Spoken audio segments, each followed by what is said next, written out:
National Paints Mega Shield ഗൂട്ടി show നിങ്ങൾക്കായി അവതരിപ്പിക്കുന്നത് നാഷണൽ പെയിന്റ്സ് മെഗാ ഷീൽഡ്. പായലും പൂപ്പലും പിടിക്കാത്ത, പൊടി പിടിക്കാത്ത, വെള്ളം പിടിക്കാത്ത, നിറം മങ്ങാത്ത ഒരേയൊരു paint. In association with Bhima gold, pure gold, diamonds and platinum. Bhima, Thiruvananthapuram, Kochi, Kottayam, Adoor. Pocket കാലിയാകാതെ തന്നെ ഇന്റർനാഷണൽ ക്വാളിറ്റി BRM ലൈറ്റ്സ്.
എന്താന്നറിയൂ? ഏതെന്താന്നറിയൂ?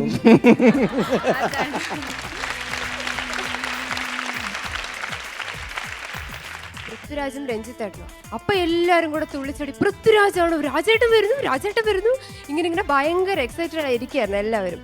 അപ്പൊ ഞാൻ ചോദിച്ചു, എന്താ ഇപ്പൊ ഇത്രയ്ക്ക് പൃഥ്വിരാജിനുള്ളത്? ഇപ്പൊ ഇത്രയ്ക്കുള്ള ഇത്രയ്ക്ക് എക്സൈറ്റഡ് ആവാൻ വേണ്ടി എന്താ ഇത്രയ്ക്കുള്ളത്? അപ്പൊ അവര് പറഞ്ഞു, എന്താ ഗ്ലാമർ അടി ആ മുഖത്ത് നോക്കിയാൽ കണ്ണെടുക്കാൻ തോന്നില്ല എന്നാണ് എല്ലാവരും പറഞ്ഞത്. ഉള്ള കാര്യം പറയാലോ രഞ്ജിത്തേട്ടാ, സത്യം എനിക്കിപ്പോ മുഖത്ത് നോക്കി കണ്ണെടുക്കാൻ തോന്നില്ല. എന്താ ഗ്ലാമർ രഞ്ജിത്തേട്ടന്?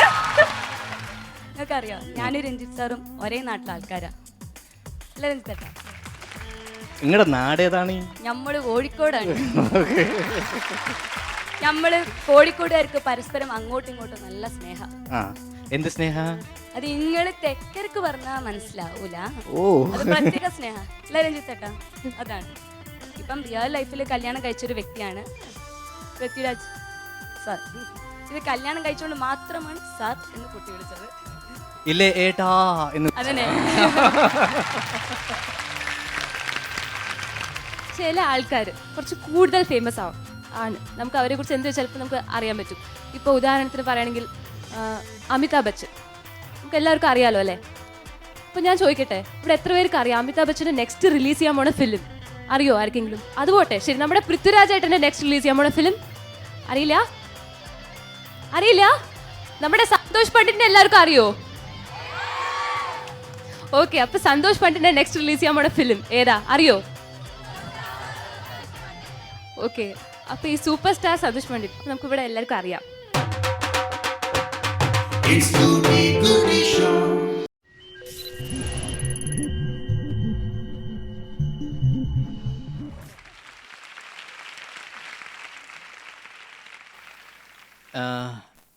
രാജു ഇപ്പോ മാസം 1 കോടി രൂപയെങ്കിലും മിനിമം വരുമാനമുള്ള ഒരു ചെറുപ്പക്കാരനാണ്.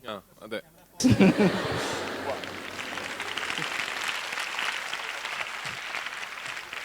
ഇപ്പോഴും രാവിലെ 2 മണിക്കൂറും വൈകിട്ട് 2 മണിക്കൂറും അദ്ദേഹത്തിൻ്റെ പ്രൊഫഷന് വേണ്ടി ജിമ്മിലും മറ്റ് സ്ഥലത്തും അധ്വാനിക്കാൻ രാജു തയ്യാറുമാണ്. രാജു ഒരു ഹാർഡ് വർക്കറാണോ സ്മാർട്ട് വർക്കറാണോ?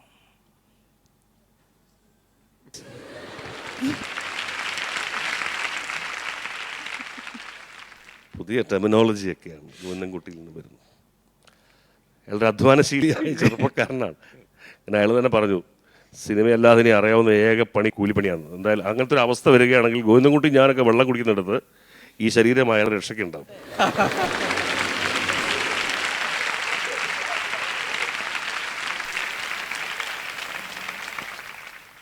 ഈ ലൈഫിൻ്റെ 20s 30s 40s 20കളിലും 30കളിലും 40കളിലും ഒക്കെ നമുക്ക് ലഭിക്കേണ്ട ഓരോ കാര്യങ്ങളുണ്ട്. രാജുവിന് ഇതൊക്കെ അല്പം നേരത്തെ ലഭിച്ചതായി രഞ്ജിത്തിന് തോന്നുന്നുണ്ടോ? ഇതിപ്പോൾ രാജു എന്ന് പറയുന്ന ഏറ്റവും പുതിയ മലയാള സിനിമയിലെ തലമുറയുടെ അല്ലെങ്കിൽ അതിന് തൊട്ട് മുമ്പ് കുറച്ച് പേരോട് വന്ന് കാണാം. നമ്മളെ ഈ പഴയ കാർന്നോന്മാരുടെ വാക്കുകളിലേക്ക് തിരിച്ചു നോക്കേണ്ടതില്ല. കാരണം ഞാനൊക്കെ കഷ്ടപ്പെട്ടു എന്ന് പറയുന്ന പഴയ പഴംപുരാണങ്ങൾക്കൊന്നും സാധ്യതകൾ ഒട്ടുമില്ലാത്തൊരു കാലമാണ്. ആളുകൾ അച്ചീവ് ചെയ്യുന്നത് ഇത്ര പ്രായത്തിലായിരിക്കണം ഒരാൾ ഇത് ചെയ്യേണ്ടത്, ഇത്ര പ്രായത്തിലായിരിക്കണം, അല്ലെങ്കിൽ അങ്ങനെയൊന്നുള്ള നിയമങ്ങളൊന്നുമില്ല.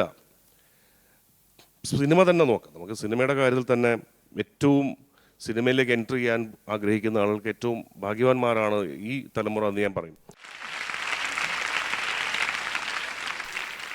കാരണം അത്രയും വലിയൊരു ഡിജിറ്റൽ റെവല്യൂഷൻ നടക്കുന്ന കാലമാണ്.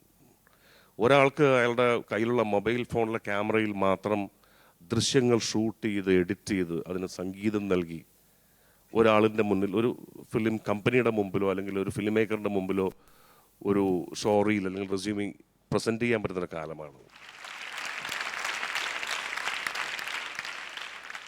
അത്രമാത്രം ടെക്നോളജിയൊക്കെ വളരുന്ന കാലത്ത് ആളുകളുടെ വളർച്ച എന്ന് പറയുന്നത് അതിന് ഇന്ന പ്രായം 20 ഇയാൾ ഇതേ നേടാവൂ, 30 ആവട്ടെ എന്നിട്ട് അത് ചെയ്യൂ എന്നൊന്നും പറയുന്നത് വളരെ പഴഞ്ചനും ഇതുമായിട്ടുള്ള പ്രസ്താവനകളാണ്. ഏറ്റവും അവസാനം നമ്മൾ കാണുന്നത് അതിൻ്റെ ക്വാളിറ്റിയെക്കുറിച്ചൊക്കെയുള്ള ചർച്ചകളിലേക്ക് ഞാൻ കടക്കുന്നില്ല. ഏതാണ്ട് 20 വയസ്സിനടുത്തോ താഴെയോ പ്രായമുള്ള അനിരുദ്ധ് എന്ന് പറയുന്ന ഒരു പയ്യൻ, മ്യൂസിക് ഡയറക്ടർ. ഇപ്പോൾ റഹ്മാൻ വന്നപ്പോൾ റഹ്മാനായിരുന്നു വലിയ അത്ഭുതം. കാരണം ബാല്യത്തിലെ വലിയ പ്രതിഭയായി എന്ന് പറയുന്നത്. ഇളയരാജ മദിരാശിയിലേക്ക് മധുരയിൽ നിന്ന് അല്ലെങ്കിൽ തേനിയിൽ നിന്ന് ബസ് കയറി ട്രെയിൻ കയറി വന്നിറങ്ങിയിട്ട് അനുഭവിച്ച ഹാർഡ്ഷിപ്സ് ഒന്നും ദിലീപ് എന്നൊരു ചെറുപ്പക്കാരൻ ഉണ്ടായിരുന്നില്ല. ഇത് അതുപോലും ഇല്ലാതെ അനിരുദ്ധ് എന്നയാളുടെ പേര്. അപ്പോൾ ഇതിന് അത്തരം ഈ കാലഗണനയുടെ കണക്കുകളോ അല്ലെങ്കിൽ ഇതൊന്നും എല്ലാം ഭേദിക്കപ്പെട്ടിരിക്കുന്നു. അപ്പോൾ ആ അർത്ഥത്തിൽ രാജു ഇന്ന് നേടിയത് ഇതിനപ്പുറത്ത് നേടാവുന്ന സമയം കഴിഞ്ഞു എന്ന് ഞാൻ വിശ്വസിക്കുന്നു. ഓക്കെ, എന്താ രാജുവിന് എന്താ അതിനോട് തോന്നുന്നത്? ഇന്നത്തെ ഒരു കാലത്തിൻ്റെ ഒരു അഡ്വാൻറ്റേജ് തീർച്ചയായിട്ടും എൻ്റെ ജനറേഷനിലുള്ള ആക്ടേഴ്സിന് ഉറപ്പായിട്ടുമുണ്ട്. ആക്ടേഴ്സിനും അതെ, ഫിലിം മേക്കേഴ്സിനും അതെ. ഇപ്പോൾ നിങ്ങൾ ഇപ്പോൾ ആ കുട്ടി ഏത് ക്യാമറയിലാണ് ഫോട്ടോ എടുക്കുന്നത്? ക്യാനൺ 5D ആണോ 7D ആണോ? 5D ആണ്. ഇപ്പോൾ ചാപ്പാ കുരിശ് എന്ന് പറഞ്ഞ സിനിമ ഷൂട്ട് ചെയ്തിരിക്കുന്ന ആ ക്യാമറയിലാണ്. അപ്പോൾ ആ കുട്ടിക്ക് ആക്ച്വലി ആ ക്യാമറ മതി ഒരു സിനിമ ഷൂട്ട് ചെയ്ത് എഡിറ്റ് ചെയ്ത് കേരളത്തിലെ തിയേറ്ററുകളിൽ റിലീസ് ചെയ്യാൻ വേണ്ട കംപ്ലീറ്റ് എക്യുപ്മെൻ്റ് ആ കുട്ടിയുടെ കയ്യിലുണ്ട്. അപ്പോൾ ഇന്ന് ഫിലിം മേക്കിംഗ് എന്ന് പറഞ്ഞാൽ അത്രയും ആക്സസബിൾ ആണ്. ആ ആക്സസിബിലിറ്റി സിനിമയിലെ എല്ലാ ആസ്പെക്ട്സിലേക്കും പടർന്നു കഴിഞ്ഞു. ആക്ടിങ് ആണെങ്കിലും മറ്റ് ടെക്നിക്കൽ നോഹോ ആണെങ്കിലും എല്ലാം പണ്ടത്തെ പോലെ മദ്രാസിയിലേക്ക് ബസ് കയറി കോടമ്പാക്കത്ത് പോയി സിനിമാക്കാരനാകേണ്ട ആവശ്യമൊന്നും ഇന്നില്ല. സിനിമ എന്ന് പറയുന്ന മേഖല അത്രയ്ക്ക് അടുത്ത് വന്നു കഴിഞ്ഞു. അപ്പോൾ അതിൻ്റെ ഒരു ഈസിനെസ് ഇന്നത്തെ ജനറേഷനിലെ എല്ലാ സിനിമാ പ്രവർത്തകർക്കും ഉണ്ടാവും. പക്ഷെ ഞാനിതൊരു ഭയങ്കര സാക്രിഫൈസ് ആയിട്ടൊന്നും പറയല്ല. ഇതിൻ്റെ ഒരു മറുവശമുണ്ട്. ഇന്നത്തെ കാലത്തെ സിനിമയുടെ ഒരു ഇൻറ്റൻസിറ്റി, അതിൻ്റെ ഒരു വർക്ക് എത്തിക്സിൻ്റെയൊക്കെ ഒരു കോൺസെൻട്രേറ്റഡ് ഒരു ക്യാപ്സ്യൂളാണ് സിനിമ. അതിൻ്റെ ഒരു മറുവശം എന്ന് പറയുന്നത് എൻ്റെ പ്രായത്തിൽ എൻ്റെ മറ്റു സുഹൃത്തുക്കൾ ജീവിതം ആസ്വദിക്കുന്ന പോലെയൊന്നും എനിക്ക് ആസ്വദിക്കാൻ പറ്റിയിട്ടില്ല. ഇപ്പോൾ ശരിയാണ്, it's A highly paid job. നമുക്ക് നല്ല ശമ്പളം കിട്ടുന്ന മറ്റ് സൗകര്യങ്ങളെല്ലാം കിട്ടുന്ന ഒരു ജോലിയാണ്. അത് ഞാൻ നിഷേധിക്കുന്നില്ല, അത് കള്ളം പറയാൻ പറ്റില്ലല്ലോ. പക്ഷെ അതിൻ്റെ ഒരു മറുവശം, എൻ്റെ പ്രായത്തിൽ ഇന്ന് എനിക്ക് ചെയ്യണമെന്ന് ആഗ്രഹമുള്ള ഒരുപാട് കാര്യങ്ങൾ എനിക്ക് രാവിലെ 10 മണി വരെ കിടന്ന് ഉറങ്ങാൻ കൊള്ളാമെന്നുണ്ട്, പറ്റില്ല. എനിക്ക് ഡെയിലി ജിമ്മിൽ പോയി എക്സസൈസ് ചെയ്യുന്നതിൽ പ്രത്യേകിച്ച് സന്തോഷം കണ്ടെന്ന ഒരാളല്ല ഞാൻ. പക്ഷേ എൻ്റെ ജോലിയുടെ ആവശ്യമാണ്. എനിക്ക് ഇടയ്ക്കിടയ്ക്ക് ഒരു ടൂറിനൊക്കെ പോയി ലോകം കണ്ടാൽ കൊള്ളാമെന്നും എനിക്ക് ഇടയ്ക്കിടയ്ക്ക് ബൈക്കിംഗ് ട്രിപ്പിനൊക്കെ പോകണമെന്നൊക്കെ ആഗ്രഹമുണ്ട്. പക്ഷെ അതിനൊന്നും എനിക്ക് സമയമില്ല. ഞാൻ ഒരു ബ്രേക്ക് എടുത്തിട്ട് കുറച്ച് നാൾ വെറുതെ ഇരിക്കാം എന്ന് തീരുമാനിച്ചൊരു ബ്രേക്ക് എടുത്തിട്ട് ഇപ്പോൾ ഒരു 7-8 മാസങ്ങളായി. അപ്പോൾ അതിൻ്റെ ഒരു മറുവശമുണ്ട്. ഇത് ഭയങ്കര ഹാർഡ് വർക്കാണ്. പക്ഷെ എന്നിരുന്നാൽ പോലും I belong to a very lucky generation of actors. രഞ്ജേട്ടൻ പറഞ്ഞ പോലെ ഇന്ന് സിനിമയുടെ അവസ്ഥ എന്ന് പറയുന്നത് എല്ലാവർക്കും എത്താൻ സാധിക്കുന്ന ഒരു ദൂരത്തിലെ സിനിമാ മേഖല ഇന്ന് നിൽക്കുന്നുള്ളൂ. അത് തീർച്ചയായിട്ടും അതിന് ഞാൻ ആരോടാണോ, അത് പ്രോബബ്ലി പ്രേക്ഷകരോട് തന്നെയാണ് നന്ദി പറയേണ്ടത്. പിന്നെ ഞാൻ പറയുന്ന പോലെ എന്നെപ്പോലെ പരിഹസിക്കപ്പെട്ട നടന്മാരാരും അടുത്ത കാലത്ത് വേറെ ഉണ്ടായിട്ടില്ലെങ്കിലും അതിൻ്റെ മറുവശവുമുണ്ട്. എന്നെപ്പോലെ മീഡിയ പ്രേക്ഷകർ വളരെ ചെറിയ കാലം കൊണ്ട് അനുഗ്രഹിച്ച് വളർത്തിയ നടന്മാരും വളരെ ചുരുക്കമേ ഉള്ളൂ. അപ്പോൾ തീർച്ചയായിട്ടും എന്ന് 2 വശങ്ങളും ഞാൻ മനസ്സിലാക്കുന്നു, സമ്മതിക്കുന്നു. ഈ ഷോയിൽ ഉൾപ്പെടുത്താൻ പറ്റാത്ത കുറേ ചോദ്യങ്ങൾ ഞങ്ങളെടുത്ത് കുട്ടികൾ ചോദിക്കുന്നു. അപ്പോൾ ഞങ്ങൾക്കൊരു ഐഡിയ തോന്നി, അത്തരം ചോദ്യങ്ങളൊന്ന് ഷൂട്ട് ചെയ്ത് അതിവിടെ കാണിച്ചിട്ട് അത്തരം ചോദ്യങ്ങളോട് എങ്ങനെ രഞ്ജിത്ത് ഏട്ടനും രാജുവും റെസ്പോണ്ട് ചെയ്യുന്നു എന്നൊന്ന് അറിഞ്ഞാൽ കൊള്ളാം. സാറിന് മംഗലശ്ശേരി നീലകണ്ഠൻ എന്നുള്ള ഒരു വിളിപ്പേരുണ്ടോ? എടാ, പൃഥ്വിരാജ് പുതിയ പ്രൊഡക്ഷൻ കമ്പനിയൊക്കെ തുടങ്ങാന്ന് കേട്ടു. നമ്മളെപ്പോലുള്ള പുതുമുഖങ്ങൾക്കൊക്കെ അദ്ദേഹം അവസരം തരുമോ?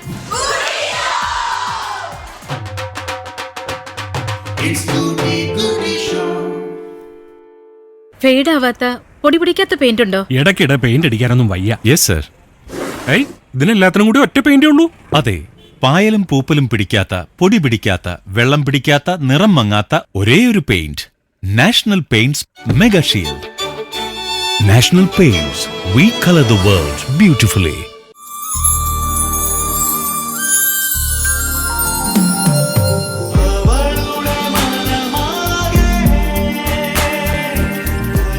How much do you love me? This much. Bhima Gold, pure gold, diamonds and platinum. അങ്ങനെ എൻ്റെ സ്വന്തം വീടിൻ്റെ പാല് കാച്ചും കഴിഞ്ഞു. സൽക്കാരങ്ങളൊക്കെ കഴിഞ്ഞ് സുഹൃത്തുക്കളും ബന്ധുക്കളും ഇപ്പം പോയിട്ടേ ഉള്ളൂ. എല്ലാവർക്കും അറിയേണ്ടത് ഒറ്റ കാര്യം മാത്രം, ലൈറ്റ് ഫിറ്റിങ്സ് ഒക്കെ എവിടുന്നാ.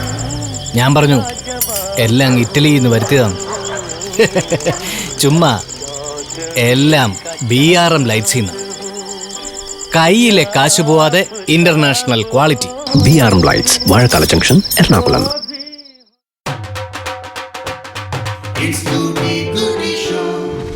എന്നെ പോലെ മീഡിയ പ്രേക്ഷകർ വളരെ ചെറിയ കാലം കൊണ്ട് അനുഗ്രഹിച്ച് വളർത്തിയ നടന്മാരും വളരെ ചുരുക്കമേ ഉള്ളൂ. അപ്പോൾ തീർച്ചയായിട്ടും അതിൻ്റെ 2 വശങ്ങളും ഞാൻ മനസ്സിലാക്കുന്നു, സമ്മതിക്കുന്നു. ഓക്കെ, രഞ്ജിത്ത് ഏട്ടാ, രാജു, ഞങ്ങളിപ്പോൾ കഴിഞ്ഞ ദിവസം ഗൂട്ടി ഷോയുടെ ഷൂട്ടുമായിട്ട് ഇവിടെ വന്നപ്പോൾ ഈ ഷോയിൽ ഉൾപ്പെടുത്താൻ പറ്റാത്ത കുറേ ചോദ്യങ്ങൾ ഞങ്ങളെടുത്ത് കുട്ടികൾ ചോദിക്കുകയുണ്ടായി. രഞ്ജിത്ത് ഏട്ടൻ വരുന്നു, രാജു വരുമോ?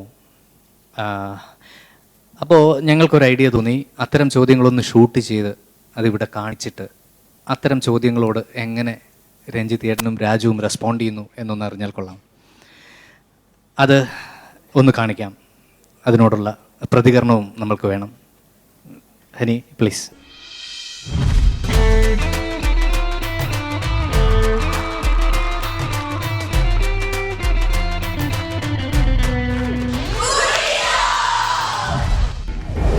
ഡയറക്ടർ രഞ്ജിത്തും പൃഥ്വിരാജോ, it's really great to see them in our campus. ഇപ്പോൾ ലേറ്റസ്റ്റ് റിലീസായ ഇന്ത്യൻ റുപ്പിയുടെ കാര്യം പറയുകയാണെങ്കിൽ നല്ലൊരു ഓഡിയൻസ് റെസ്പോൺസ് കിട്ടിയൊരു ഫിലിമാണ്. അപ്പം നമുക്ക് ഇനിയും അതേപോലത്തെ ഫിലിം പ്രതീക്ഷിക്കാം. സാറിന് മംഗലശ്ശേരി നീലകണ്ഠൻ എന്നുള്ളൊരു വിളിപ്പേരുണ്ടോ? രഞ്ജിയേട്ടാ, അതൊരു ചോദ്യമായിരുന്നു. അതെ, ഇല്ല. ഇല്ല. അടുത്ത ചോദ്യം. അല്ല രാജു, ഇല്ല. ഇല്ലില്ല. ഈ മംഗലശ്ശേരി നീലകണ്ഠൻ എന്ന് പറയുന്ന കഥാപാത്രവും രഞ്ജിയേട്ടൻ്റെ മനസ്സിലേക്ക് വന്നത് മറ്റൊരു വ്യക്തിയിൽ നിന്നാണ്. ആ വ്യക്തിയുടെ കുടുംബാംഗങ്ങളും രഞ്ജിയേട്ടനും ഒക്കെ വളരെ ക്ലോസ് ഫാമിലി ഫ്രണ്ട്സും.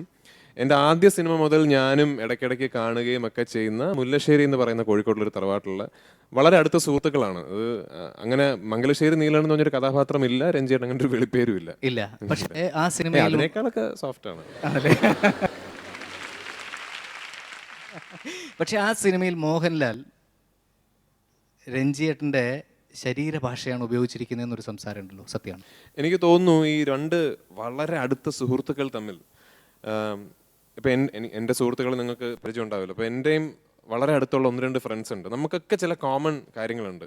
രഞ്ജിയേട്ടനും ലാലേട്ടനും തമ്മിൽ വർഷങ്ങളായിട്ടുള്ള ഒരു സുഹൃത്ത് ബന്ധത്തിൻ്റെ അനന്തരഫലം പലപ്പോഴും ലാലേട്ടൻ്റെ കൂടെ ഇരുന്ന് സംസാരിക്കുമ്പോൾ എനിക്ക് രഞ്ജിയേട്ടൻ്റെ അടുത്ത് സംസാരിക്കുകയാണെന്ന് തോന്നും. ഞാൻ കുറച്ച് നാളുകൾക്ക് മുമ്പ്, അപ്പോഴാണ് ഞാൻ ആദ്യമായിട്ട് ശരിക്കും മേക്കപ്പ് മാൻ എന്ന് പറഞ്ഞ സിനിമയിൽ ഞാനൊരു അതിഥി വേഷത്തിൽ അഭിനയിച്ചപ്പോൾ അതിൻ്റെ ഷൂട്ടിംഗ് രാമോജി റാവ് ഫിലിം സിറ്റിയിലായിരുന്നു. അപ്പം ഞാനൊരു 5-6 ദിവസങ്ങൾ അന്ന് ഫിലിം സിറ്റിയിൽ ഉണ്ടായിരുന്നു. അപ്പോൾ അതേ ഫിലിം സിറ്റിയിൽ അതേ ഹോട്ടലിൽ ചൈന ടൗൺ എന്ന് പറയുന്ന സിനിമയുടെ ഷൂട്ടിങ്ങിന് ലാലേട്ടനും ദിലീപേട്ടനും ജയറാമേട്ടനും ഒക്കെ ഉണ്ടായിരുന്നു. അപ്പോൾ ആ ഒരാഴ്ച നമ്മളെല്ലാവരും ഒരുമിച്ച് കുറേ ടൈം സ്പെൻഡ്. അന്നാണ് ഞാൻ ശരിക്കും ലാലേട്ടൻ്റെ കൂടെ ഞാനൊരു സിനിമാ നടനായതിനു ശേഷം അത്രയും സമയം ചെലവഴിക്കാൻ പറ്റുന്നത്. ഒരുപാട് മുഹൂർത്തങ്ങളിൽ എനിക്ക് ഞാൻ രഞ്ജിയേട്ടൻ്റെ കൂടെ ഇരിക്കുകയാണ് എന്നെനിക്ക് തോന്നിപ്പോയി. അതുപോലെ തന്നെ രഞ്ജിയേട്ടൻ്റെ കൂടെ ഇരിക്കുമ്പോൾ ഒരുപാട് സമയങ്ങളിൽ ലാലേട്ടൻ്റെ കൂടെ ഇരിക്കുകയാണെന്ന് നമുക്ക് തോന്നും. അതെനിക്ക് തോന്നുന്നു ഇവർ തമ്മിലുള്ള ഒരു വളരെ ഡീപ്പായിട്ടുള്ളൊരു സുഹൃത്ത് ബന്ധം. ഡീപ്പ് എന്ന് പറയുമ്പോൾ പരസ്പരം ഒന്നും സംസാരിക്കാതെ കാര്യങ്ങൾ കൺവേ ചെയ്യാൻ പറ്റുന്ന പോലുള്ളൊരു സുഹൃത്ത് ബന്ധമുണ്ട്. ആ സുഹൃത്ത് ബന്ധത്തിൻ്റെ ഫലമായിരിക്കാം.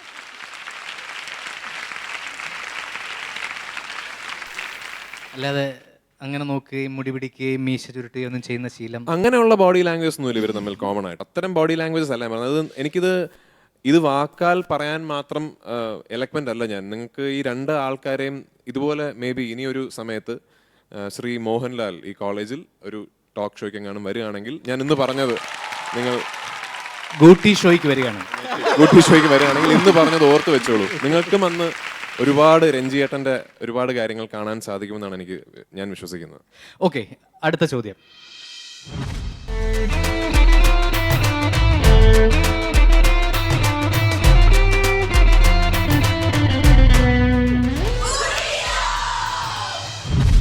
എടാ, പൃഥ്വിരാജ് പുതിയ പ്രൊഡക്ഷൻ കമ്പനിയൊക്കെ തുടങ്ങാന്ന് കേട്ടു. നമ്മളെപ്പോലുള്ള പുതുമുഖങ്ങൾക്കൊക്കെ അദ്ദേഹം അവസരം തരുമോ? പൃഥ്വിരാജിനോട് ചോദിക്കാലോ.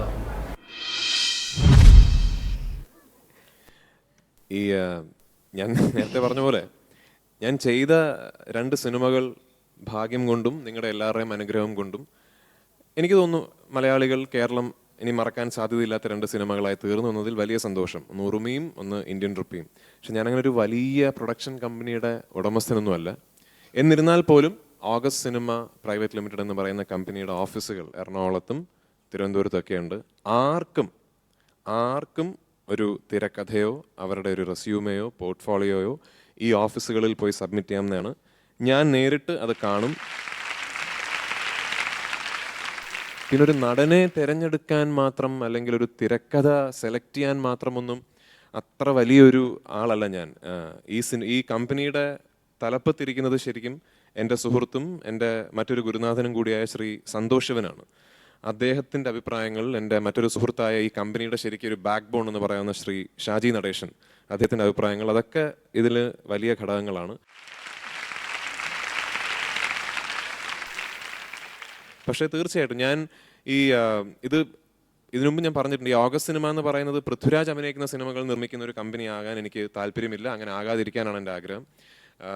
ഈ 2 സിനിമകൾ ഞാൻ അഭിനയിച്ച സിനിമകളായതും വളരെ യാദൃശ്ചികമായിട്ടാണ്. ഇന്ത്യൻ റുപ്പി എന്ന് പറയുന്ന സിനിമ ശരിക്കും രഞ്ജിയേട്ടനെ ഞങ്ങൾ ചോദിച്ച് വാങ്ങിച്ചതാണ് ആ സിനിമ. അത് ഓഗസ്റ്റ് സിനിമ പ്രൊഡ്യൂസ് ചെയ്യാനിരുന്ന സിനിമയല്ല.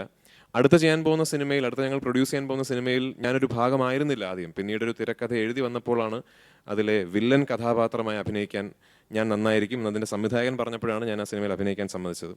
ആർക്കും ഒരു തിരക്കഥയോ അവരുടെ ഒരു ആക്ടിംഗ് പോർട്ട്ഫോളിയോ ആർക്കും ഒന്ന് ഓഗസ്റ്റ് സിനിമയിൽ സബ്മിറ്റ് ചെയ്യാം. You are all welcome. Next.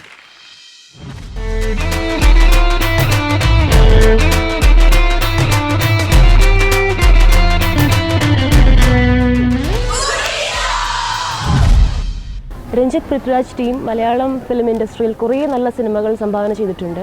അദ്ദേഹത്തിൻ്റെ ഓരോ ഫിലിംസും യുണീക്കും വെറൈറ്റിയും ഉള്ളവയായിരിക്കും. ഭരതൻ്റെയും പത്മരാജൻ്റെയും ശേഷം അദ്ദേഹം മലയാളി പ്രേക്ഷകർക്ക് ഒരു പ്രതീക്ഷയല്ലേ?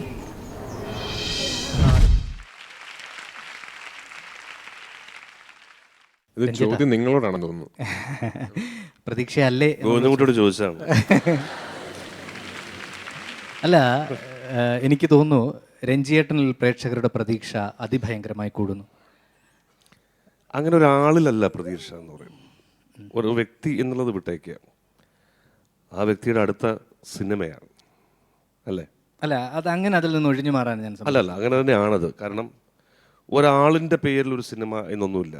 ഇപ്പം നമ്മൾ മലയാളികൾ ഇങ്ങനെ വളരെയധികം എടുത്തുയർത്തി പറയുന്നൊരു പേരാണ് ശ്രീ പത്മരാജൻ്റെത്.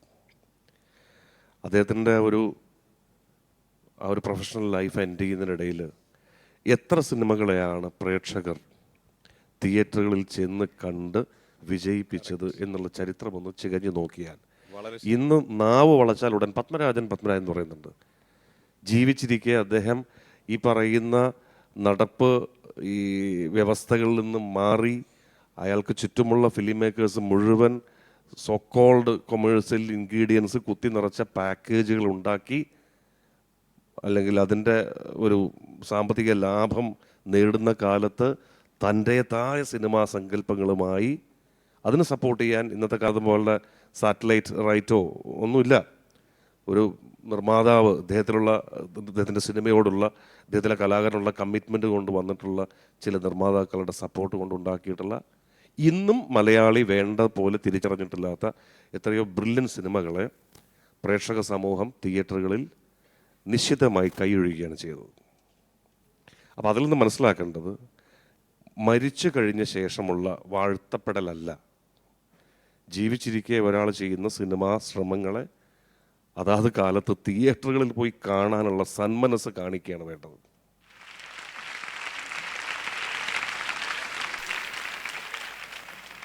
അപ്പം രഞ്ജിത്ത് എന്നുള്ള ഒരു കാര്യമില്ല. ഞാൻ ഈ കഴിഞ്ഞ ദിവസം ദുബായിൽ വെച്ചിട്ട് മികച്ച സംവിധായകൻ്റെ അവാർഡ് എന്ന് പറയുന്നത് കൈപ്പറ്റിയപ്പോൾ ഞാൻ അവിടെ പറഞ്ഞ 2 വാക്കുകൾ ഇതെനിക്ക് മാത്രമുള്ളതല്ല എന്നാണ്.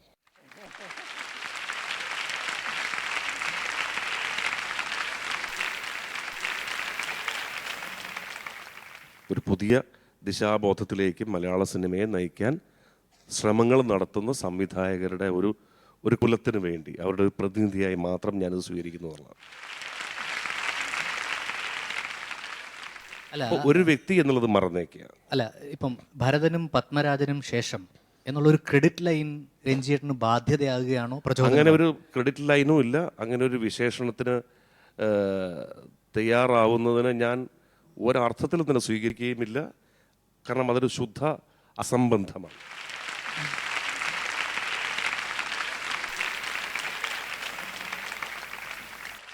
അത് ഓക്കെ. ഈ പറയുന്ന ഭരതേട്ടനായാലും പപ്പേട്ടനായാലും ഈ പ്രതിഭകൾ അവരുടെ ഏറ്റവും നല്ല കാലത്തുണ്ടാക്കിയിട്ടുള്ള നല്ല സൃഷ്ടികളെ സ്വീകരിച്ച ചരിത്രവും അതേപോലെ തിരസ്കരിച്ച ചരിത്രമുണ്ട്. ഇത് തന്നെയാണ് എല്ലാ ഫിലിം മേക്കറുടെയും ലൈഫിൽ. ഞാൻ ഇപ്പോൾ അനുഭവിക്കുന്ന അവർക്ക് ഒപ്പം ഒന്നുമില്ല. ഇവിടെ ഒരുപാട് പ്രതിഭകൾ ഇത് ഒന്നാമത് ഭിന്ന സ്വരങ്ങളുടെ ഒരു വലിയ ലോകമാണ്. നമുക്കിവിടെ നിങ്ങൾ പത്മരാജനെ കുറിച്ച് പറയുന്നു, MT വാസുദേവനെ കുറിച്ച് പറയുന്നു, ലോഹിതദാസ് എടുത്തു പറയേണ്ട പേരല്ലേ, ശ്രീനിവാസൻ എടുത്തു പറയേണ്ട പേരല്ലേ, അങ്ങനെ ഒരുപാട് പേരുണ്ട് ഇവിടെ. ഈ ഭിന്നസ്വരങ്ങൾ അവർക്കൊക്കെ അവരുടേതായ വ്യക്തിത്വം മുദ്രപ്പെടുത്തിയിട്ടുള്ള സിനിമകളും ഉണ്ടാക്കുവാൻ കഴിഞ്ഞിട്ടുണ്ട്. ഇതൊന്നുമല്ല പ്രശ്നം. ഇങ്ങനെ ഒരു ബ്രാൻഡ് ലഭിച്ചു എന്ന് പറഞ്ഞ ഒരാളെ എവിടെയെങ്കിലും അവരോധിച്ചത് കൊണ്ട് അയാളുടെ അടുത്ത സിനിമ രക്ഷപ്പെടുകയൊന്നുമില്ല. ഞാനിപ്പോൾ അനുഭവിക്കുന്ന ഏറ്റവും വലിയ ഉത്കണ്ഠ എന്ന് പറയുന്നത് എൻ്റെ അടുത്ത സിനിമ തിയേറ്ററിലെത്തുന്ന ദിവസം ഓർത്ത് തന്നെയാണ്. അത് ആദ്യ പ്രദർശനത്തിൽ അത് കാണാനെത്തിയ പ്രേക്ഷകർക്ക് സ്വീകാര്യമായില്ലെങ്കിൽ ഈ പറയുന്ന മറ്റ് അസംബന്ധമായ തലക്കെട്ടുകളും ടാഗ് ലൈൻസും കൊണ്ടൊന്നും ഒരാൾക്ക് സർവൈവ് ചെയ്യാൻ പറ്റില്ല.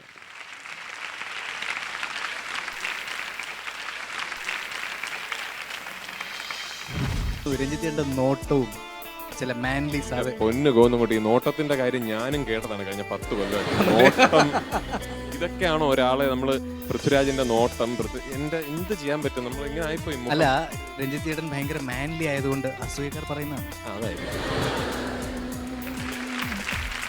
ഞാൻ ഒരു സിനിമാ നടനൊക്കെ ആകുന്നതിന് മുമ്പ് ഒരു സിനിമാ പ്രേക്ഷകൻ മാത്രമായി സിനിമയെ കണ്ടുകൊണ്ടിരുന്ന കാലത്തും അത്ഭുതത്തോടു കൂടി നോക്കി നിന്നിരുന്ന ഒരു നടിയാണ്.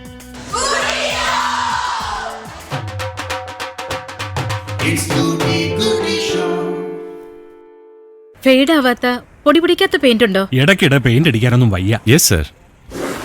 ഇതിനെല്ലാത്തിനും കൂടി ഒറ്റ പെയിന്റേ ഉള്ളൂ. അതെ, പായലും പൂപ്പലും പിടിക്കാത്ത, പൊടി പിടിക്കാത്ത, വെള്ളം പിടിക്കാത്ത, നിറം മങ്ങാത്ത ഒരേയൊരു paint. National Paints Mega Shield. National Paints, we colour the world beautifully. അങ്ങനെ എന്റെ സ്വന്തം വീടിന്റെ പാല് കാച്ചും കഴിഞ്ഞു. സൽക്കാരങ്ങളൊക്കെ കഴിഞ്ഞ് സുഹൃത്തുക്കളും ബന്ധുക്കളും ഇപ്പൊ പോയിട്ടേ ഉള്ളൂ. എല്ലാവർക്കും അറിയേണ്ടത് ഒറ്റ കാര്യം മാത്രം. ലൈറ്റ് ഫിറ്റിംഗ്സ് ഒക്കെ എവിടുന്നാ? ഞാൻ പറഞ്ഞു എല്ലാം ഇറ്റലിയിൽ നിന്ന് വരുത്തിയതാണ്. ചുമ്മാ എല്ലാം BRM ലൈറ്റ്സിൽ നിന്ന്. കയ്യിലെ കാശ് പോവാതെ international quality. BRM lights, Vazhakkala junction, Ernakulam.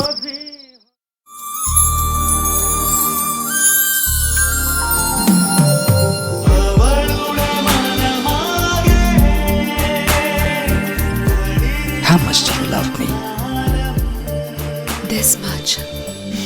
Bhima Gold, pure gold. Diamonds and Platinum.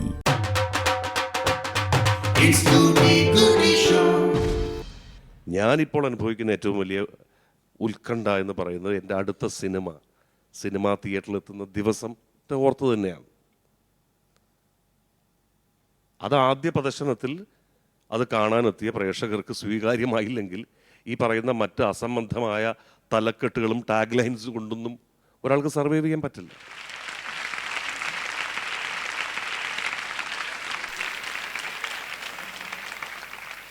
അടുത്ത ചോദ്യം.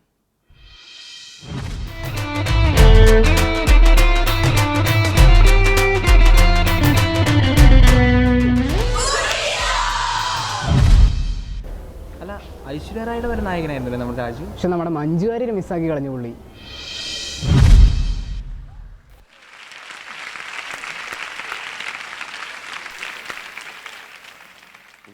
ചോദ്യം എന്താണെന്ന് മനസ്സിലായില്ല ആക്ച്വലി. അത് അസൂയാവഹമായി പുള്ളി പറഞ്ഞതാണ്. ഐശ്വര്യയുടെ വരെ നായകനായില്ലേ, പക്ഷേ രാജുവിന് മഞ്ജു വാര്യർക്കൊപ്പം അഭിനയിക്കാൻ കഴിഞ്ഞില്ലല്ലോ. എൻ്റെ ലൈഫിലെ ഏറ്റവും വലിയ വിഷമങ്ങളിലൊന്നാണ്, ലോകത്തിലെ ഏറ്റവും മികച്ച നടിമാരുടെ ലിസ്റ്റ് എടുത്താൽ അതിൽ മഞ്ജു വാര്യർ ഉണ്ടാകുമെന്ന് വിശ്വസിക്കുന്ന ആളാണ് ഞാൻ. ഒരു സിനിമാ നടനൊക്കെ ആകുന്നതിന് മുമ്പ് ഒരു സിനിമാ പ്രേക്ഷകൻ മാത്രമായി സിനിമയെ കണ്ടുകൊണ്ടിരുന്ന കാലത്തും അത്ഭുതത്തോടു കൂടി നോക്കി നിന്നിരുന്ന ഒരു നടിയാണ് മഞ്ജു ചേച്ചിയുടെ കൂടെ. ഒരു ഷോട്ടിലെങ്കിലും അഭിനയിക്കാൻ പറ്റിയില്ല എന്ന് പറയുന്നത് ഞാൻ പ്രതീക്ഷ കൈവിട്ടിട്ടില്ല. എന്നെങ്കിലും മഞ്ജു ചേച്ചിയുടെ കൂടെ ഒരു ഷോട്ടിൽ എന്നെ അഭിനയിക്കാൻ വിളിച്ചാലെങ്കിൽ ഞാൻ പോവും. ഞാൻ അത്രയും വലിയ ഫാനാണ് മഞ്ജു വാര്യർ. ഓക്കെ, അടുത്ത ചോദ്യം.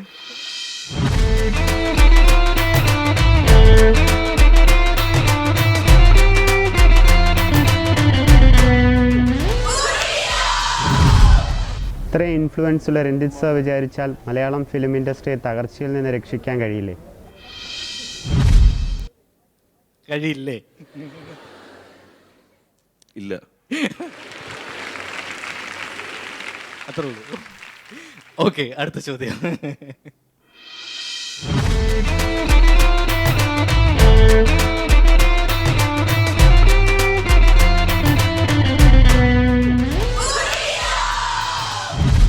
പൊതുവെ കേരളത്തിലെ പയ്യന്മാരൊക്കെ രാജുവിനോട് കുറച്ച് അസുഖമുണ്ട്. കാര്യം വരുന്നില്ല, അത് പുള്ളിയുടെ അച്ചീവ്മെൻറ്റ്സ് തന്നെ. പക്ഷേ എനിക്ക് എങ്ങനെയോട് ലെവലേശ അസുഖമില്ല. അത് പുള്ളിയൊക്കെ ഒരു സിനിമയിൽ ഒറ്റ നായകനുള്ളൂ, നമുക്ക് അങ്ങനെയാണോ? ഇവിടെ തന്നെ എത്ര എണ്ണ.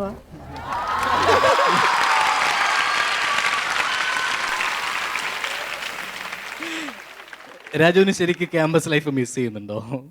ഞാൻ ഒരുപാട് ഗോവിന്ദൻകുട്ടിയുടെ തന്നെ ഷോസിൽ പറഞ്ഞിട്ടുള്ളതല്ലേ, തീർച്ചയായിട്ടും ഞാൻ എൻ്റെ ലൈഫിൽ റിഗ്രറ്റ് ചെയ്യുന്ന ഡിസിഷൻസിൽ ഒന്ന് 12th സ്റ്റാൻഡേർഡ് കഴിഞ്ഞ് ഞാൻ പഠിക്കാൻ വേറൊരു സ്ഥലത്ത് പോയി എന്നുള്ളതാണ്. അത് ഞാൻ എടുത്ത തെറ്റായ തീരുമാനങ്ങളിൽ എനിക്കൊന്ന് ഞാൻ എടുത്തിട്ടുള്ള, ഞാൻ റിഗ്രറ്റ് ചെയ്യുന്ന ഏക ഡിസിഷൻ ഞാൻ പഠിക്കാൻ വേണ്ടി. അന്ന് നമ്മൾ 12th കഴിയുമ്പോൾ പെട്ടെന്ന് വേറൊരു രാജ്യത്ത് പോയി പഠിക്കാന്ന് പറഞ്ഞാൽ ഭയങ്കര ഫാസിനേഷൻ ആണല്ലോ. നമ്മളെന്തോ ഭയങ്കര വേറൊരു രാജ്യത്ത് പോകുന്നു, ഒറ്റയ്ക്ക് നമ്മൾ ജീവിക്കുന്നു എന്നൊക്കെ പറയുന്ന ഭയങ്കര ഒരു ഫാസിനേഷനിൽ പെട്ട് ഞാൻ പോയതാണ്.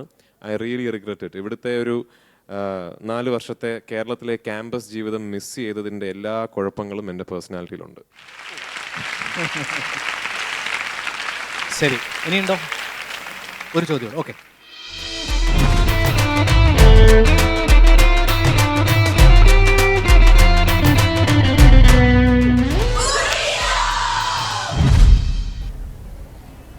രഞ്ജിത്ത് ഒരു മെയിൽ ഷോവിനിസ്റ്റ് ആണെന്നാണ് പൊതുവെയുള്ള ഒരു അഭിപ്രായം.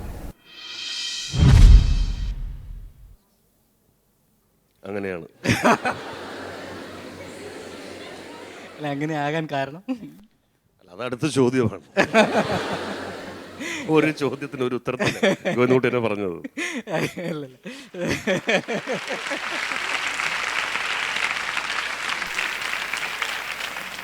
ഇതൊക്കെ ഞാൻ കഴിഞ്ഞ കുറച്ച് കൊല്ലമായിട്ട് കേട്ട് മടുത്ത ചോദ്യത്തിൻ്റെ ആവർത്തനം മാത്രം.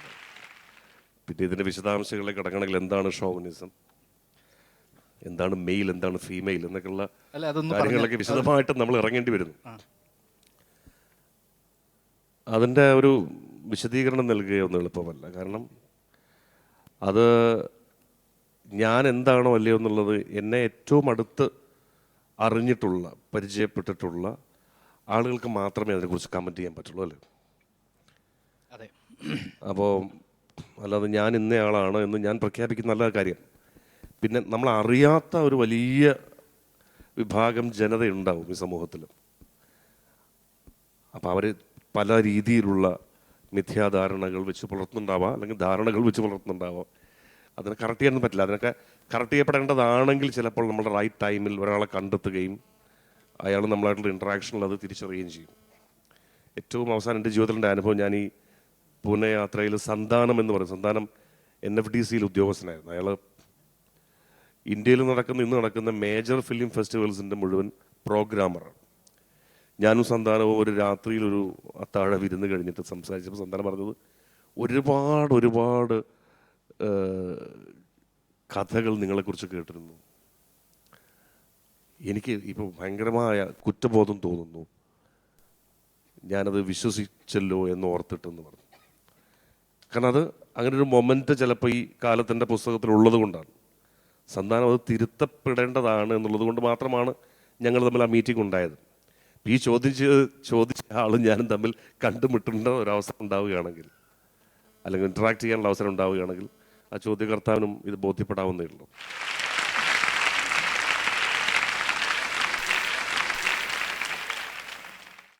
എനിക്കൊരു കാര്യം പറയാനുള്ളത്, ഈ ചോദ്യം ഉടലെടുത്തിരിക്കുന്നത് രഞ്ജിയേട്ടൻ്റെ സിനിമകൾ കണ്ട ഒരു പ്രേക്ഷകന്റെ മനസ്സിൽ നിന്നാണ്.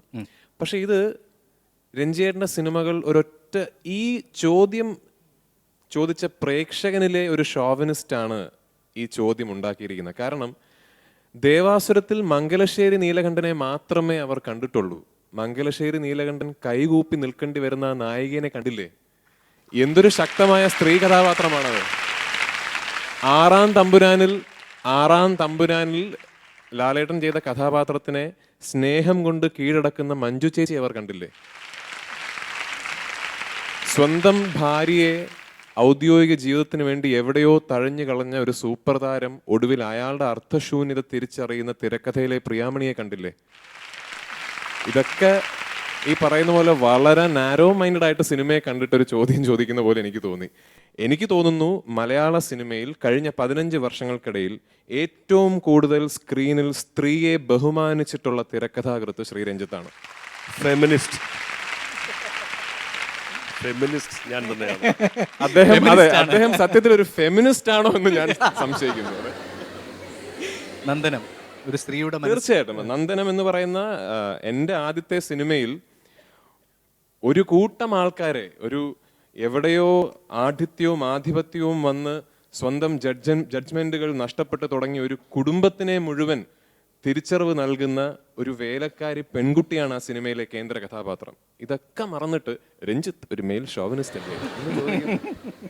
എനിക്ക് തോന്നുന്നു രഞ്ജിത്തിന്റെ നോട്ടവും ചില മാൻലി പൊന്നു ഗോന്നുകുട്ടി, ഈ നോട്ടത്തിന്റെ കാര്യം ഞാനും കേട്ടതാണ് കഴിഞ്ഞ 10 കൊല്ലമായിട്ട്. നോട്ടം ഇതൊക്കെയാണോ ഒരാളെ നമ്മൾ പൃഥ്വിരാജിന്റെ നോട്ടം എന്ത് ചെയ്യാൻ പറ്റും? നമ്മൾ ഇങ്ങനെ ആയിപ്പോയി. അല്ല, രഞ്ജിത്ത് ചേട്ടൻ ഭയങ്കര മാൻലി ആയതുകൊണ്ട് അസൂയക്കാർ പറയുന്നതാണ്. അതായിരിക്കും. വളരെ നെഗറ്റീവ് ആണെന്ന് വിശേഷിക്കപ്പെട്ടിട്ടുള്ള ചില ക്യാരക്ടേഴ്സ്, അവരുടെ വളരെ വലിയ പോസിറ്റീവ് ക്യാരക്ടേഴ്സ്, അത് പലപ്പോഴും ലോകം വിസ്മരിച്ചിട്ടുണ്ട്. ഇതൊരു ലോകത്തിൻ്റെ മാസ് സൈക്കോളജിയാണോ, ജനങ്ങളുടെ ഒരു ആറ്റിറ്റ്യൂഡാണോ, എന്താണ് ഇങ്ങനെ സംഭവിക്കുന്നത്?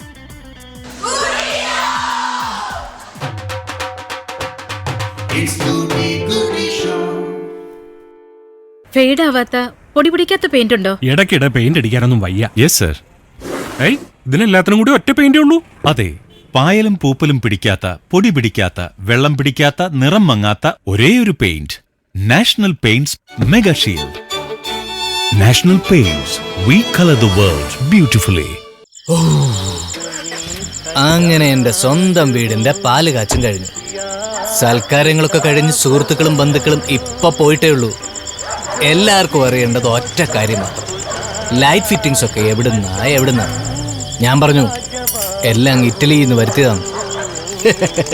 ചുമ്മാ എല്ലാം BRM ലൈറ്റ്സിൽ നിന്ന്. കയ്യിലെ കാശ് പോവാതെ international quality. BRM lights, Vazhakkala junction, Ernakulam.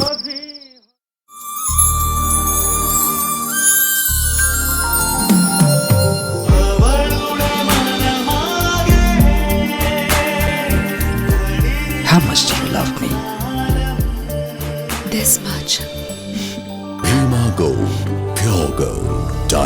and Platinum.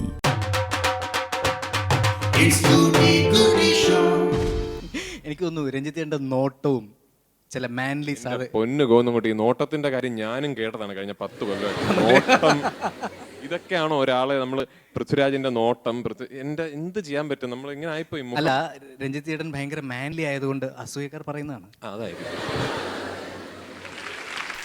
Okay, എനിക്കിപ്പോൾ നന്ദനത്തിന്റെ കാര്യം പറഞ്ഞപ്പോൾ ഒരുപക്ഷെ രഞ്ജിത്ത് ചേട്ടനും രാജുവും ഇവിടെ എത്തിയപ്പോൾ ഇവർക്ക് കോംപ്ലിമെന്റ് ആയിട്ട് നന്ദനത്തിൽ ഒരു പാട്ട് പാടാനെല്ലാം തയ്യാറാണോ? പാടുവോ?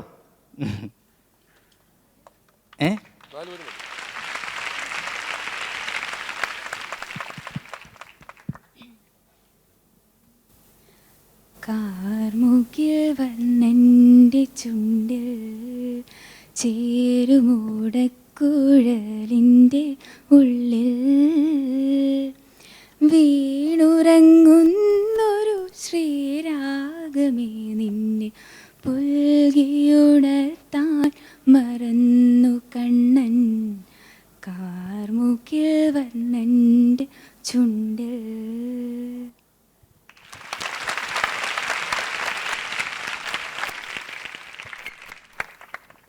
രഞ്ജേട്ടാ, ഇപ്പോൾ ചില കഥാപാത്രങ്ങൾ ഇപ്പം ലോകത്തെ തന്നെ ഒരു പക്ഷേ കീഴടക്കിയ ചില കഥാപാത്രങ്ങൾ, ഇപ്പം വളരെ പോസിറ്റീവായ പല കഥാപാത്രങ്ങളുടെയും ചില ചെറിയ നെഗറ്റീവ്സ് അത് ലോകം ആഘോഷിക്കാറുണ്ട്. എന്നാൽ വളരെ നെഗറ്റീവാണെന്ന് വിശേഷിക്കപ്പെട്ടിട്ടുള്ള ചില ക്യാരക്ടേഴ്സ് ഉണ്ട്. അവരുടെ വളരെ വലിയ പോസിറ്റീവ് ക്യാരക്ടേഴ്സ് അത് പലപ്പോഴും ലോകം വിസ്മരിച്ചിട്ടുമുണ്ട്.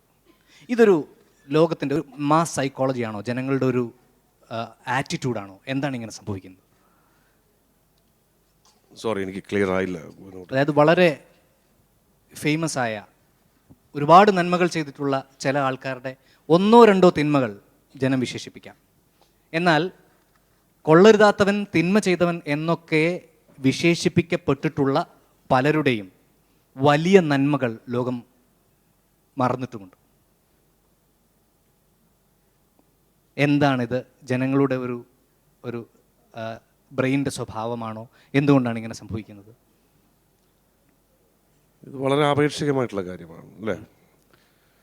ചിലപ്പോൾ എനിക്ക് തോന്നുന്നത് ഒരു ജനകീയ അംഗീകാരത്തിൻ്റെ പ്രിയതയുടെയൊക്കെ ഒരു ഹൈറ്റിൽ നിൽക്കുന്ന ഒരാൾക്ക് ചിലപ്പോൾ അയാളുടെ ഒരൊറ്റ ചെയ്തി കൊണ്ട്, അതിൻ്റെ ഫലം കൊണ്ട് ഒട്ടേറെ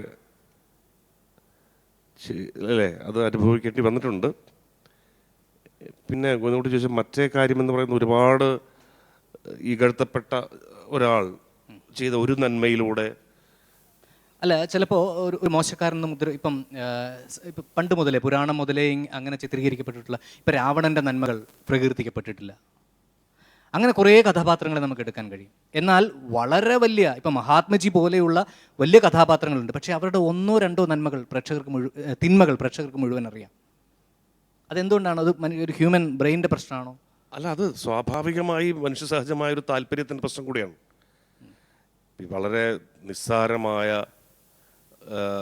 ചില പഴമൊഴികളൊക്കെ ഉണ്ടായിട്ടില്ലേ, അതൊക്കെ വളരെ നിസ്സാരങ്ങളല്ല. അത് എന്താണ് ഈ കാഫലമുള്ള മാവിലെ കല്ലേറ് കൊള്ളുള്ളൂ എന്നൊക്കെ പറയുന്നില്ലേ? അതൊക്കെ ഏത് കാലത്തും യാഥാർത്ഥ്യമായിട്ടുള്ള കാര്യമാണ്. പ്രത്യേകിച്ചും ഈ പറയുന്ന ഉദ്ദേശിക്കുന്നതാണെങ്കിൽ ഈ ഒരു സെലിബ്രിറ്റി സ്റ്റാറ്റസ് ഒക്കെ ഉള്ള ആൾക്കാരുടെ അവരെ ഇങ്ങനെ സാഗൂതം നോക്കിക്കൊണ്ടിരിക്കില്ല ആൾക്കാർ. അപ്പോൾ അവരുടെ പക്ഷത്തുനിന്നുണ്ടാകാവുന്ന, അവരുടെ ചെയ്തികളുണ്ടാകുന്ന എന്തെങ്കിലും ഒരു ചെറിയ പാളിച്ചയെ, ഒരു ഇടർച്ചയെ ചിലപ്പോൾ അതിനെ പർവ്വതീകരിക്കുകയോ അല്ലെങ്കിൽ അത് എല്ലാവരുടെയും ശ്രദ്ധ ആകർഷിക്കുകയൊക്കെ ചെയ്യും. അത് ലോകത്തിൻ്റെ ചരിത്രം തന്നെയാണ് അല്ലേ? അതെ, കാര്യമാക്കേണ്ട കാര്യമില്ല എന്നാണ്. അത്രേ ഉള്ളൂ.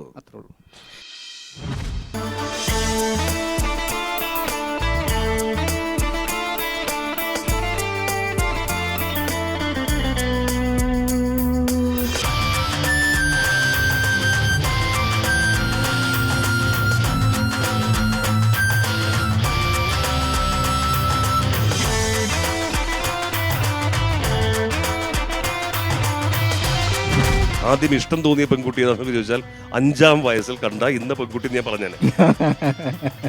ആദ്യം കൗതുകം തോന്നിയ പെൺകുട്ടിയുടെ മുഖം ഏതെന്ന് ചോദിച്ചാൽ അതിനൊക്കെ എനിക്ക് ഉത്തരം ഉണ്ടായിരുന്നു. എനിക്കറിയാവുന്ന കാര്യമാണെങ്കിൽ എനിക്കറിയാവുന്ന ഭാഷയിൽ വ്യക്തമായിട്ട് അതിൻ്റെ മറുപടി പറയണം എന്ന് വളരെ ചെറിയ പ്രായം മുതൽ എന്നെ പറഞ്ഞു പഠിപ്പിച്ചിട്ടുള്ള ആൾക്കാരാണ് എനിക്ക് ചുറ്റും ഉണ്ടായിട്ടുള്ളത്. അപ്പോൾ നിങ്ങളുടെ രണ്ടുപേരുടെയും ആദ്യാനുരാഗത്തിനെ പറ്റി അറിയാനാണ് എൻ്റെ ആഗ്രഹം. ഇപ്പോഴത്തെ മലയാളികളുടെ ഒരു ട്രെൻഡ് എന്ന് പറയുകയാണെങ്കിൽ എന്ത് കണ്ടാലും അനുകരിക്കുക എന്നുള്ളതാണ്. എസ്പെഷ്യലി ഹോളിവുഡ് മൂവീസിൽ നിന്നൊക്കെ അവരുടെ ടെക്നോളജീസ് നമ്മൾ അനുകരിക്കുക എന്ന് പറയുന്നത് നമുക്കൊരു മുതൽക്കൂട്ടാണ്. പക്ഷേ അവരുടെ സ്ക്രിപ്റ്റുകൾ, പാട്ടുകളുടെ ട്യൂണുകൾ ഇവയൊക്കെ അനുകരിക്കുമ്പോൾ അവിടെ ഒരു ക്രിയേറ്റിവിറ്റി നടക്കുന്നില്ലല്ലോ. അപ്പോൾ ഇങ്ങനെ കോപ്പി അടിച്ച് സ്വന്തം സിനിമ എന്ന് പറഞ്ഞ് നടക്കുന്ന പല സംവിധായകരെയും നമുക്കറിയാം. ഇങ്ങനെ കോപ്പി അടിച്ചൊരു എക്സാം പാസ്സാവുന്നതാണോ അതോ സ്വന്തം കഴിവുകൊണ്ട് തോൽവി ഏറ്റുവാങ്ങുന്നതാണോ നല്ലത്? ഒരാൾക്ക് മറ്റൊരാളെ അഭിനയം പഠിപ്പിക്കാൻ പറ്റുമെന്ന് എനിക്ക് തോന്നിയിട്ടില്ല. എപ്പോഴും ഒരു ഗ്രേറ്റ് ഫിലിം മേക്കർ എന്ന് പറയുന്ന സംവിധായകൻ ഉണ്ടാകുന്നത് മറ്റൊരാൾ സംവിധാനം പഠിപ്പിച്ചു കൊടുത്തിട്ടായിരിക്കില്ല. ഇപ്പോൾ ശ്രീ രഞ്ജിത്ത് ആരുടെയും സംവിധാന സഹായിയായി നിന്നിട്ടല്ല ഇന്ന് മലയാളത്തിലെ ലീഡിംഗ് ഫിലിം ഡയറക്ടറായത്. ശ്രീ മണിരത്നം ആരെയും അസിസ്റ്റ് ചെയ്തിട്ടല്ല ഇന്ത്യയിലെ ഏറ്റവും വലിയ സംവിധായകരിൽ ഒരാളായത്. രാം ഗോപാൽ വർമ്മ എന്ന് പറയുന്ന ഒരു പാത്ത് ബ്രേക്കിംഗ് ഫിലിം മേക്കർ ഹൈദരാബാദിൽ ഒരു കാസറ്റ് കട നടത്തിയിരുന്ന ആളാണ്. ആരുടെയും സംവിധാന സഹായി ആയിരുന്നില്ല. ഈ പ്രേമനൈരാശ്യം വന്ന ചങ്ങലക്കൊക്കെ ഇടേണ്ട അവസ്ഥയും കാണും. ചിലവരുണ്ടാവും ഒരു ആരാധനയും കാണില്ല, എന്നാൽ വെറുതെ ഭയങ്കര ആരാധനയാന്ന് കാണിക്കും. ഇപ്പോ പബ്ലിക്കിൽ ഞാനൊരു പ്രപ്പോസൽ നടത്താം, ഐ ലവ് യു എന്ന് പറയുകയാണെങ്കിൽ അതെങ്ങനെ ഹാൻഡിൽ ചെയ്യും? പറയൂ ഐ ലവ് യു എന്ന് പറയൂ കുട്ടി, ഐ ലവ് യു എന്ന് പറയൂ. കണ്ടോ ആ കുട്ടിക്ക് അതാണ്.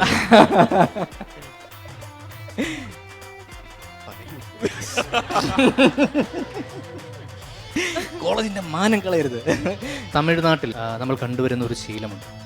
അവർ പുത്തൻ സിനിമകൾ അതിൻ്റെയൊക്കെ മുൻപിൽ ഇൻസ്പയർ എന്ന് പറഞ്ഞ് ഒരു 3-4 സിനിമകളുടെ പേരുകൾ എഴുതാറുണ്ട്. അപ്പോൾ എന്തെങ്കിലും ചില ഘടകങ്ങൾ ആ സിനിമയിൽ നിന്ന് അവരെ സ്വാധീനിച്ചിട്ടുണ്ടാവും. പക്ഷേ മലയാളത്തിൽ പുറത്തിറങ്ങുന്ന ഹിറ്റായതുൾപ്പെടെയുള്ള പല സിനിമകൾ അവർ തന്നെ രചിച്ചതാണെന്ന് സിനിമയ്ക്ക് ശേഷം വരുന്ന ഇൻ്റർവ്യൂകളിൽ പോലും പ്രകീർത്തിക്കാൻ അല്പം പോലും മടി കാണിക്കാത്ത ഒരു ആറ്റിറ്റ്യൂഡുണ്ട്. ഗൂട്ടി ഷോ ഓരോ എപ്പിസോഡിലും അർഹരായ വിദ്യാർത്ഥികൾക്ക് വിദ്യാഭ്യാസ ധനസഹായം നൽകുന്നു. നാഷണൽ പെയിൻറ്റ്സ് നൽകുന്ന 5000 രൂപയുടെ ധനസഹായത്തിന് വിദ്യാർത്ഥികൾക്ക് അപേക്ഷിക്കാം. ചെയ്യേണ്ടത് ഇത്രമാത്രം: വിദ്യാഭ്യാസ ധനസഹായം ആവശ്യമുള്ളവർ നിങ്ങളുടെ വിദ്യാലയത്തിലെ മേലധികാരിയുടെ സാക്ഷ്യപത്രം സഹിതം ഞങ്ങൾക്ക് എഴുതുക. അപേക്ഷകരിൽ നിന്നും തിരഞ്ഞെടുക്കുന്ന ഒരാൾക്കായിരിക്കും ഓരോ എപ്പിസോഡിലും തുക ലഭിക്കുക. വിദ്യാഭ്യാസ ധനസഹായത്തിനുള്ള അപേക്ഷകളും നിങ്ങളുടെ അഭിപ്രായങ്ങളും നിർദ്ദേശങ്ങളും അയക്കേണ്ട വിലാസം ഗൂട്ടി show, block number 95, Kumaranasan Nagar road, Kadavanthra, Kochi 25. Logon www.gootishow.com. Email mail@gootishow.com. ഈ ആഴ്ചയിലെ Vijay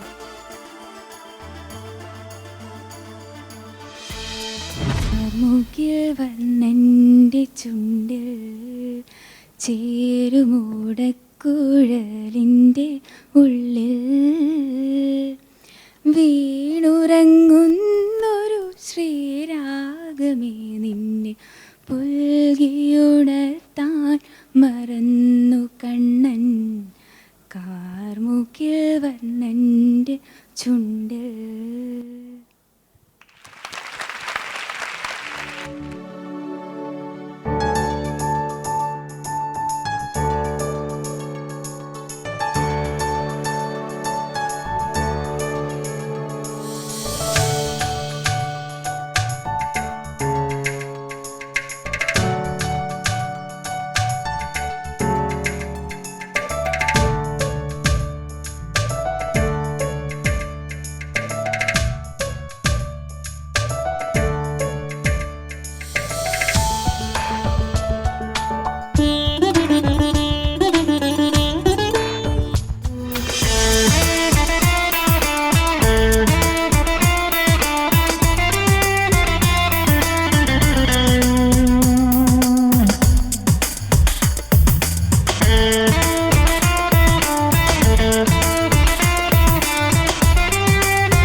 national Paints Mega Shield ഗൂട്ടി ഷോ നിങ്ങൾക്കായി അവതരിപ്പിച്ചത് നാഷണൽ പെയിന്റ്സ് മെഗാ ഷീൽഡ്. പായലും പൂപ്പലും പിടിക്കാത്ത, പൊടി പിടിക്കാത്ത, വെള്ളം പിടിക്കാത്ത, നിറം മങ്ങാത്ത ഒരേയൊരു paint. In association with Bhima gold, pure gold, diamonds and platinum. Bhima, Thiruvananthapuram, Kochi, Kottayam, Adoor. Pocket കാലിയാകാതെ തന്നെ ഇന്റർനാഷണൽ ക്വാളിറ്റി. BRM lights.